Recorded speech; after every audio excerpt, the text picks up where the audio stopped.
Normally, I would give a fair spoiler alert because we're talking about what happened in Avengers Endgame, but let's be honest here.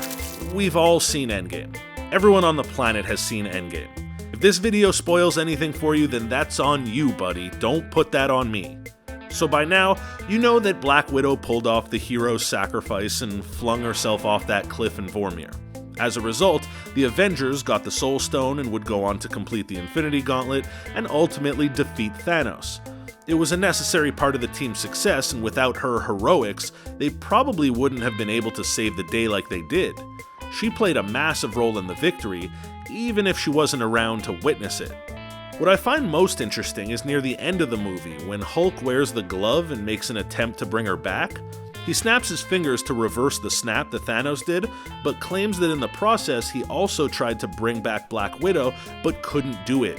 When I had the gauntlet, the stones, I really tried to bring her back. Something about the rules of sacrificing a soul for a soul stone, I'm not 100% sure. They were admittedly pretty vague about the reasoning, and it didn't make complete sense. Not to mention the fact that, in order to get the Soul Stone, someone has to sacrifice someone that they love, not sacrifice themselves. So the whole ins and outs of how the Soul Stone works is vague at best. Either way, we're told that Hulk tried to bring her back, but he couldn't. Well, what if he did? Think about it. It wouldn't just happen like he snaps his fingers and she reappears standing right next to him. No. She'd most likely come back to life on Vormir, the planet where she sacrificed herself.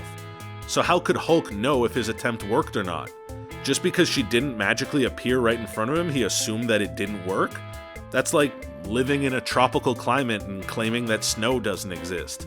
But seeing isn't always believing, and I'd expect a genius like Bruce Banner to understand that. And it's Marvel, nobody's ever gone for good. They like doing these big dramatic send-offs to pull at the audience's heartstrings, but really there's 1,001 different ways that they could justify bringing anyone back. Forget the Infinity Gauntlet for a minute. When there's time travel and alternate realities, then literally anything is possible. So as the theory goes, Black Widow did in fact return when Bruce snapped those big green sausage fingers of his. Only she returned to the spot where she originally left. And the upcoming Black Widow movie will be about her journey through the galaxy making her way back to Earth.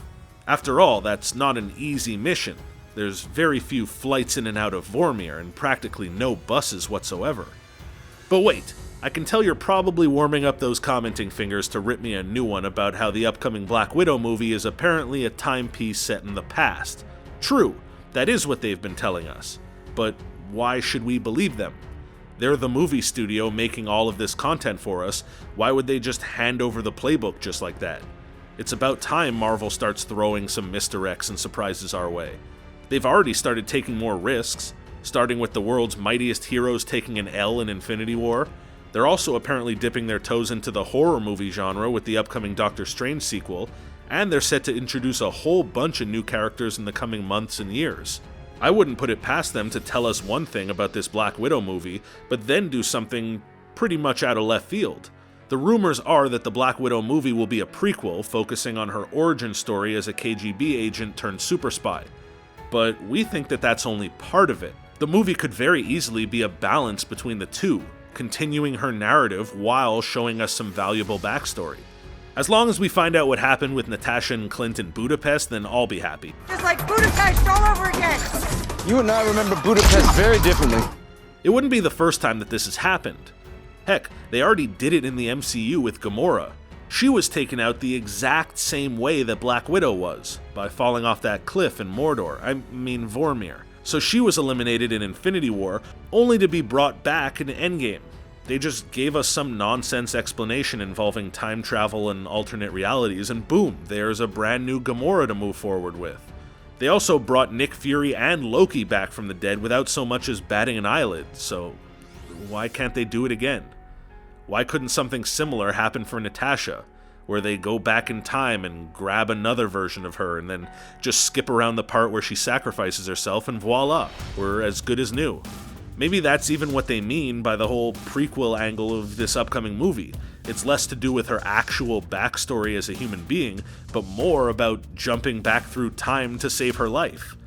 Now's as good a time as any to remind you to subscribe to ScreenRant and to make sure that you've got those notifications turned on. If you're watching this on mobile, just go into those YouTube settings and hit that mobile notification, and then you're all set. Now, back to the theory. Now, there's a lot of talk online about how the time travel stuff works and what alternate realities mean to the main timeline, but the general cliff notes is that anything and everything is within the realm of possibility at this point. Bringing back Black Widow not only wouldn't be tough to explain, but it would also help explain some things. Why else did Tony Stark and Steve Rogers get such dramatic, heartfelt send-offs when there was little to no mourning for Natasha? And why else would there be an upcoming standalone movie about a character that was just recently removed from all storylines moving forward? It just doesn't add up unless she's not really gone. We know with relative certainty that Tony Stark and Steve Rogers aren't coming back, mostly because of behind-the-scenes contract stuff, but Natasha is still a question mark. It also begs the question, how did Captain America even go back and return the Soul Stone to Vormir? At the end of Endgame, it's implied that Steve Rogers took all the stones they used and put them back where they belonged. Then he never came back and lived out a happy life in the past. Only, you can't just bring that thing back to Vormir. It's not like returning a Christmas present to Walmart. What, does he just toss it over to Red Skull and says thanks? It's not like returning the keys to a car rental place. If it's a soul for a soul, then shouldn't Steve get a refund when he returns the stone? By that logic, he should just get Natasha back. But the answer isn't that easy. With Marvel, it never is. There's actually way more timeline nonsense to it, because Steve is not only just returning the stone, but returning the stone in time. Him returning it kind of erases the previous sacrifice where Hawkeye got it. So if Steve returns the stone, that means that Hawkeye never gets the Soul Stone, and then Black Widow is alive, but the Avengers never complete the Infinity Gauntlet and never undo the snap or defeat Thanos. The whole thing gets very convoluted. I'm sure even the Ancient One has a tough time sometimes keeping track of all this. So how's this for a theory? Steve Rogers didn't return the Soul Stone. We never actually see him do it, we're just told that he did.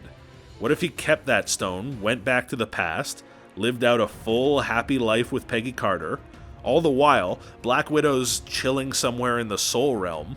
Then, when Steve is content with his life and ready to call it quits as an old man, that's when he returns to Vormir to sacrifice himself. A soul for a soul. Black Widow's saved, Steve is gone for real this time, and the stone is back on Vormir where it belongs. This also explains why Hulk wasn't able to snap her back, because she wasn't there. If Black Widow had to perish to prove that Hawkeye was worthy to take the stone, then Cap could just do the same thing to get her back. According to leaked photos from the set of Black Widow, it would appear as though at least some of the movie is set after the events of Endgame. There's even photos of Scarlett Johansson wearing a ponytail, which isn't the hair that she had in Endgame. The character notoriously changes up her hairstyle frequently, and fans have been using it as a way to track progress in the timeline. Spotting her on set in a brand new do would imply that there's more to Natasha's story that we haven't seen yet. There's a slew of possible ways that they bring her back too. We already covered a few, but what if Natasha and Clint broke some sort of rule when she sacrificed herself, so they violated the terms and conditions to this whole agreement and it was cancelled? It's supposed to be a sacrifice of someone that you love, not someone that you love sacrificing themselves while you try and stop them. Sounds like it was a clerical error on Vormir's part in giving Clint the stone when he didn't really earn it. Whoever Red Skull's manager is gonna be pissed. Baskin-Robbins always finds out. Or maybe it just wasn't really that far of a drop, It looked tall on screen, but that could just be camera tricks. Maybe Natasha just broke her leg or something and survived the quote-unquote sacrifice. There's really no telling, but there's a number of ways that they can go about explaining bringing her back. So what do you guys think? Is Natasha coming back or nah? Sound off in the comments section down below. If you're interested in seeing more about this, check out our friends over at CBR. They've made a similar video talking about Black Widow and how she could be stranded on Vormir. Before you go, make sure that you hit that thumbs up button, and if you haven't already, make sure that you're subscribed to ScreenRant to stay up to date on all of our latest and greatest releases. Until next time, bye!